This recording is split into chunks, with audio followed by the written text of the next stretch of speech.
maaltu si cufaa hin dubbattu maaltu si cufa maaltu si ariifachiisaa suuta ittiin deemtuun akkuma kana immoo maaltu si kofalchiisaa waan nama kofalchiisu jira iddoo kana.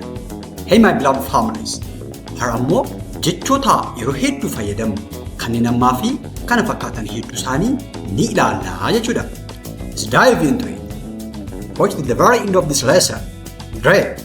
So inni jalqabaa maaltu si cufa hin dubbattu maaltu si cufaa hin dubbattu ni jenna yeroo baay'ee namni tokko ni jenna. So afaan Ingiliffaatiin akkana jechuu yoo barbaanne akkana jechuu barbaanne maal jennaa? Can't try.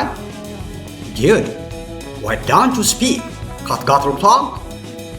Why don't you speak? Kat gatrukta. Jechuu ni dandeenya jechuudha. Hey chala, bona, can you try it? Good. Harashi.